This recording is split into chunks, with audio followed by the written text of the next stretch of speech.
అంటే స్లోగా వెళ్ళమన్నారని.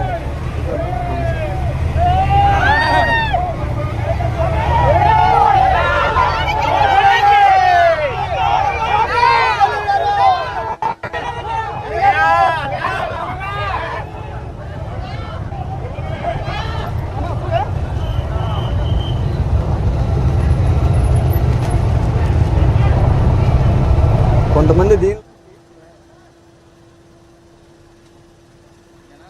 రూపాయలు ఇచ్చినా సరే నేను వెళ్ళను. ఇది ఆటోలో లేడీస్ ఆటో అనుకున్నారా జెంట్స్ ఆటో అనుకున్నారా, ఎలా పడతా వెళ్తే నాకు వెనకాల ఫ్యామిలీ ఉంది.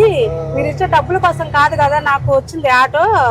కాబట్టి నేను ఇంకా ఎక్కువ రోజులు మా ఫ్యామిలీకి సపోర్ట్ చేయాలి. నాకు ఇంకా చాలా డ్రీమ్స్ ఉన్నాయి, మా పిల్లలు చదివించుకోవాలి. మీరు ఇంకొక ఆటో ఎక్కండి, ఎంత ఫాస్ట్గా వెళ్ళి ఆటో ఉంటే అంత ఫాస్ట్గా వెళ్ళిపోండి. ఒక అడుగు తగ్గితే 100 ఏళ్ళు బతకచ్చు మనము, మీరేం అనుకో మాకండి.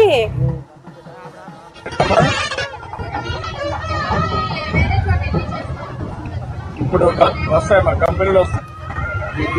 అమరావతి రాజధాని అయింది కాబట్టి హైదరాబాద్ కంటే బ్రహ్మాండంగా ఉంటుంది అవకాశం. అన్ని అవకాశాలు ఇక్కడికే వస్తాయి. కంపెనీలు లేకపోవడంతో పిల్లలు చదువుకొని మా పిల్లలు కూడా